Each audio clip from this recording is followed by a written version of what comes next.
Hi everyone! Today I want to talk to you about the adventure that I had after coming from Australia. So I had actually bought the ticket to fly back to Australia if I wanted to, because I was somehow still being pulled to the idea of staying there longer. I had the flight to 6 months later. When this time started approaching, actually, a friend of mine told me about Mark Vette. Well, she had told me about him before, but at this time, I just felt so inspired by his work and I just felt like I wanted to meet him.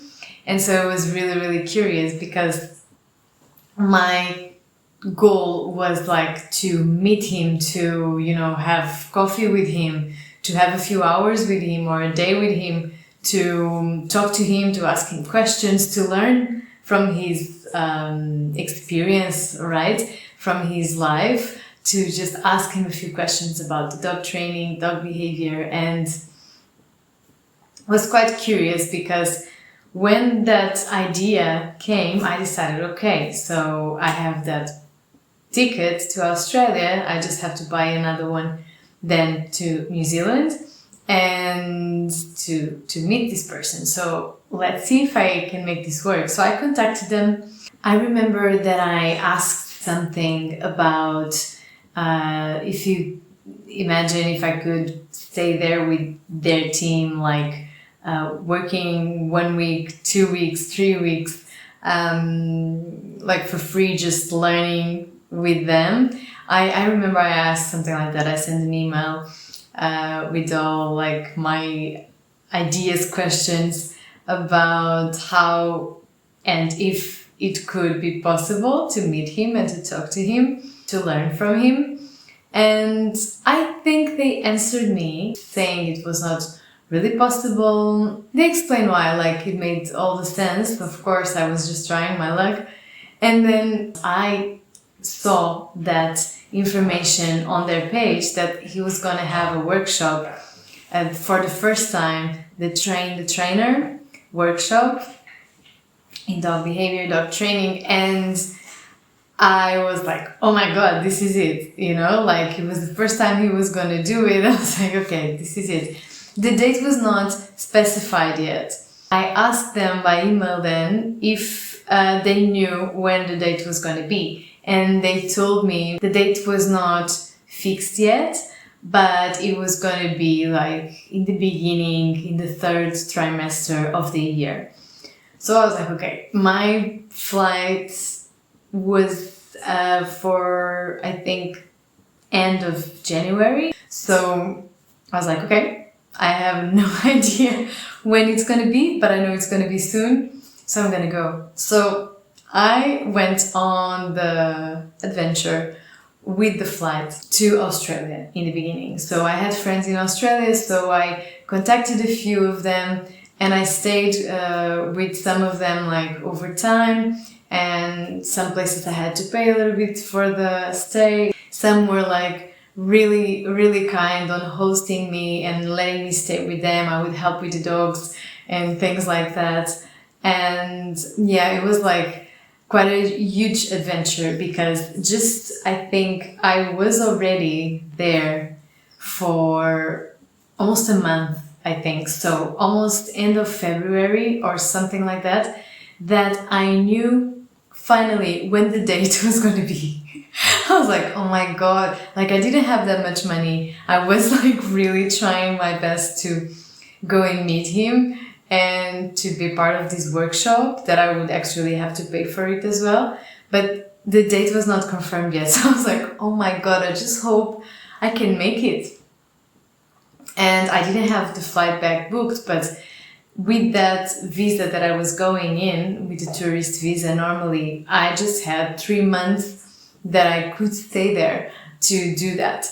So, and I didn't have much money anyway, so I was like, okay, I hope this works out. I don't think I ever done something like that before, like not at all. That was like a big adventure for me, totally. And I went by myself that time, so I went totally by myself. I had a few friends, so they helped me out. But anyway, like it was a quite stressful period. I'm not gonna lie. Like in the beginning, of course, it was a bit more chilled. Of course, I was in the beginning of the trip and I was having fun with my friends, trying to relax as much as possible, trusting and believing that everything was gonna be fine. Then after like 3 weeks, 4 weeks, that I didn't still know when the workshop was gonna be, I was starting to like stress a little bit. But then finally I knew it was end of February, something like that, when I knew the date. And the workshop was gonna be, I think it was 14 or 15 of April. So I still had 1.5 months to go. So in the end it was 3 months, really, like almost 3 months trip. And the thing is, okay, I have to somehow make this work. I have to make sure I have enough money for the whole trip. I was not sure how to make it happen. It was a bit unnerving, really. And then they also sent me like the book and some materials to Australia so I could prepare myself for the course, for the workshop. And it was quite fun. It took me a while to receive it, but then I did actually. And then after staying like with a few friends for the first month and a half maybe, I then found a pet sitting. I think it was for 2 or 3 weeks. It was a lovely family, a lovely couple with a little baby, and they had 3 dogs that they rescued, all of them. And they had some chickens, some Chinese chickens. They are so different, like so cute, so fluffy. I've never seen them before. So I had some eggs, you know, here and there that I could go and eat them. And yeah, at that time I was already like really short in budget. So I was trying to manage it as much as possible to, you know, just the transportations that I would need for the food, for not much more than that, because I would need to buy the flight as well back to Portugal. What happened was I found that pet sitting 10-12 days before the workshop was going to be. I went to New Zealand, and because I didn't have money to pay for accommodation, I found this retreat. It was like a yoga meditation retreat. It was actually beautiful. I was like helping the lady with, you know, changing the beds, the cleaning, cooking a little bit, but it was really chilled. It was really okay. Like we would just work a few hours in the morning. I met a French girl there and we actually got along really well. But what happened was really curious. So a week before the workshop was due, what happened? Well, a massive storm happened. They said they haven't had a storm like that in the last 30 years. It was huge because I was like 1 hour away from Auckland. So, and the retreat was then 30 minutes or 40 minutes away from the place I was at. What happened was, with that storm, there was like a lot of devastation. So the roads were cut. There were big trees cutting the whole streets. We had no electricity at the yoga retreat center for like a whole week. Yeah, it was a whole week. So no electricity, no light, no phone, no internet. So on the day that the workshop was supposed to happen, we still didn't have any signal in our place. Auckland already had signal, like they had signal quite fast because of course it's a big city, so they had ways of having it back faster. So I think in like 2 days they already had it. But where we were in that whole area, we were like a week without any electricity at all.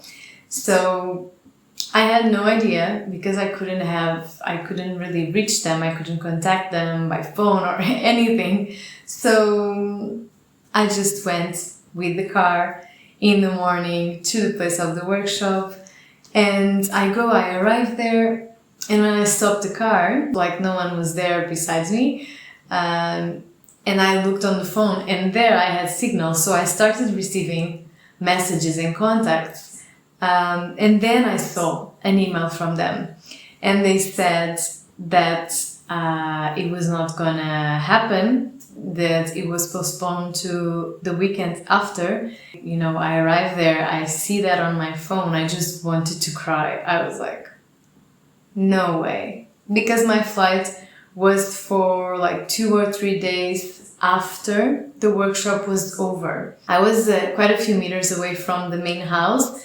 It was inside of the property, but I parked a little bit further away. It was close like to the place where the workshop was going to happen, was meant to happen.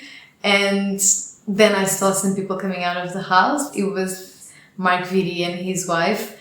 And I went there with the car. They asked me straight away, are you Marta? And I'm like, yes. I told them that I was coming from Portugal. So they were like quite surprised. Wow, you're coming from Portugal for this. We are so honored. And they were so amazing, like such good people, kind-hearted. Like I loved, it was a whole experience, just that. And of course I was really worried. And then they invited me in.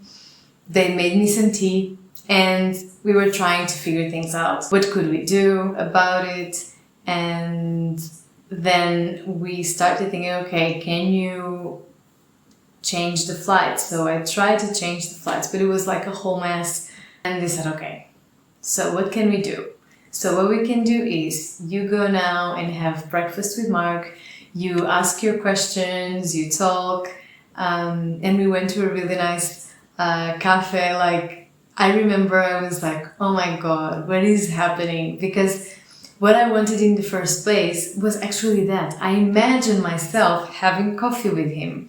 But because it was not possible, I booked for the workshop.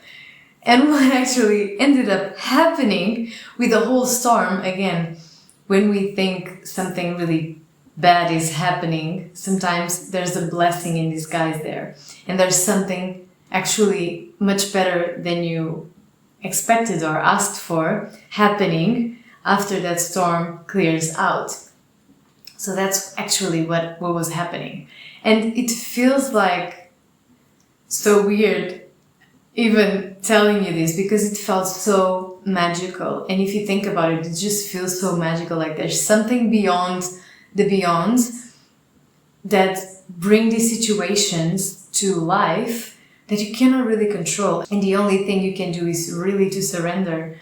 So, you know, I was there and they told me, okay, so instead of the 2 days workshop, you spend the whole day with us, with our team. First you go on the breakfast with Mark, and then you come back and you go and you follow the team during the day. You go and do the work that they are doing. And you spend the day with them and you learn from them, you ask your questions. And Mark had to do a few things around the place because of the destruction there has been. So he was still fixing a few things so they could have water. Yeah, we went then for breakfast and I was like pinching myself. Really, I was like, oh my God, I'm here with Mark Vette on the cafe, like local cafe. Everyone knew him, of course. And I was there with him and we sat and we ate something, we drank something. He was so kind. He's like so kind. Yeah, we were talking and it was amazing. Then after that, it just felt so magical. I don't remember now exactly what we talked, but I remember asking him, you know, my questions, what I had in my mind to ask him about his work and how he does this, how he does that. You know, because I had my courses already, my knowledge and my experience putting it into work during the last like 2 years kind of thing, 1.5 years, 2 years. So I just had so many questions that I wanted to ask him to know somehow like the path moving forwards, because there are still things that I was questioning if this was the best way, that was the best way. And I kind of felt that he was an inspiration in a lot of ways that I could turn to and maybe have like a guiding force moving forward. So yeah, we had breakfast. It was incredible. Then he took me to the house again, and I went with his daughter and one of their the people that works with them. I think it was Maria. First, we were doing some work inside the property. They have like a big place where some more aggressive dogs were staying. They were going there to do some training daily with them. And so, yeah, we were in like a big area with some less aggressive dogs, just like a bit more or fearful or had a few issues. I was with one of them and they were with the other ones. Mark was with the more aggressive one. So we were doing that in the morning still. And after that, I remember it was quite interesting to see how they were working with the most aggressive one and close to the other ones that I was also there handling and all of that. And then after that, we went with 2 dogs, I think, or 3 dogs to a busier area. And I was walking with one of the dogs outside from one side to another, so he would get used to the people. He was not really used to people and noises, so I was doing some work with him on that area, and they were doing work with other dogs. And then after that, I remember we went back, I think, and we did some more work in the property, like socializing all the dogs together. It was like a lovely day. After that, Mark invited me to join them for dinner, and it was lovely, so beautiful. Like, we went to such a lovely place. I was next to Mark, so I could talk to him during the night. It felt so much better than even the whole day together, because I felt I was going even deeper. It was like a really cozy environment and felt like really homey. So I was feeling more comfortable and I was asking deeper questions. He was so kind, answering everything. It felt so special. It was really, really special. And you may ask, okay, what's the main takeaway that you brought with you from there? And this is so funny, because from this whole trip, the main takeaway that I took from here was to trust myself.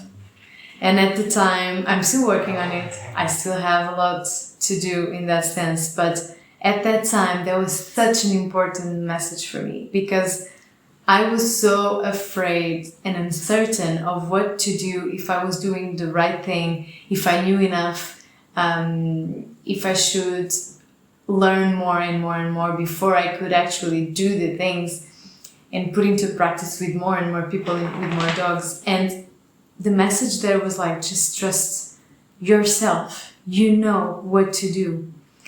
And because I could see, like, he is a normal person that learned a lot through his experience, his life experience. He knows a lot.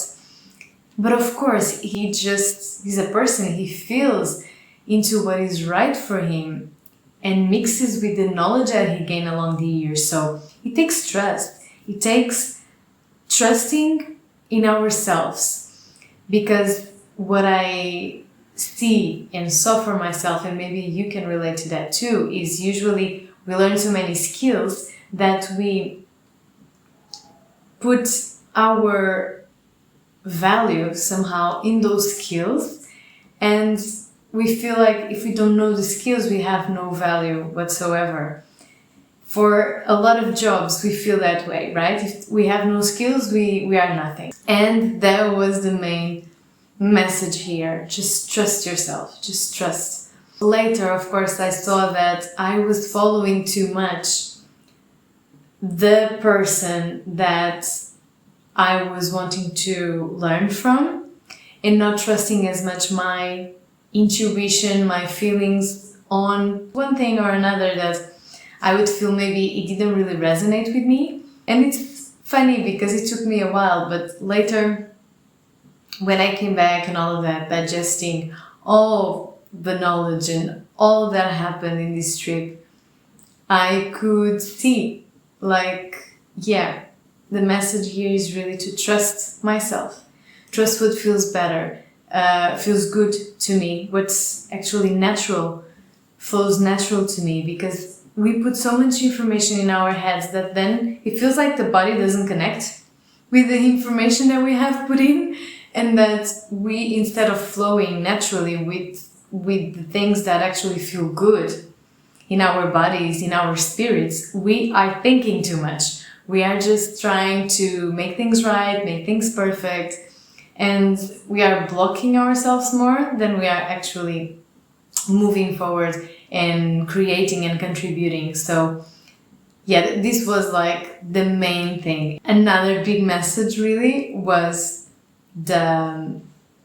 when a big storm happens, there's magic on the other side. Like trust and believe in the process, trust and believe in life, follow your own path, follow your intuition, follow your heart. It will lead you the right way. And those challenges are just there for you to see what's on the other side, to learn and to believe more, to trust more on the path you are on. Because yeah, when you get closer to it, things may get harder and the challenges may get bigger, but it's just strengthening you for you to be the person who can deal with the things that you will need to deal with to achieve your highest dreams, your highest purpose in this life. And it was so magical. Like, it was such a big storm. And, you know, the biggest they had for 30 years. So much chaos was happening and I was safe, you know, like, thank God I was safe. I was protected. Everything was fine. And in the end, that led me to actually not spending as much money because I had half of the money returned to me from the workshop that I didn't do. And I actually had what I wanted. That was to spend a day with Mark Vette, to ask him questions, to go on a coffee with him. And in the end, I actually had dinner with him as well. And it was like so personal, felt so good. And it actually, you know, it helped me take that person from a pedestal, because we usually put those people that have a lot of experience in any area, we put them on a pedestal like they are perfection, they are perfect and they don't make mistakes, but that's just not true. And the big learning is really to trust ourselves, to connect to our inner knowledge, inner knowing, because I'm not here to do exactly what he does. That was his life path. His learnings, his experience took him there. And I have another path, another process, another way of working with animals, another way of teaching about animals. Like, my purpose here is different, is mine. And my path is taking me there every step along the way. It's my path, it's not his path, it's different. And we have to trust our timing in this world. He's older, so he was here in a specific timeline, showing specific skills, specific knowledge that we needed. And now I'm probably here to learn from that and take my own interpretation, my own knowledge, my own experience to bring a different kind of perception, perspective, and knowledge into this world that builds upon the knowledge that comes before me. That's what we do in this world, right? So the message here is really to trust ourselves, to trust our own path, and to follow our hearts, to go for the adventure, to trust, to be strong. And sometimes it's really nerve-wracking because, you know, there was a time I was like, what am I doing? What am I doing? Am I crazy? What am I doing here just to meet this man? And, you know, more than the knowledge itself that I was trying to gain or whatever, was really like to trust myself. And at the same time, I know that adventure was needed. It is these experiences, these adventures that bring a special taste to our lives. And the big messages, the big learnings come from there.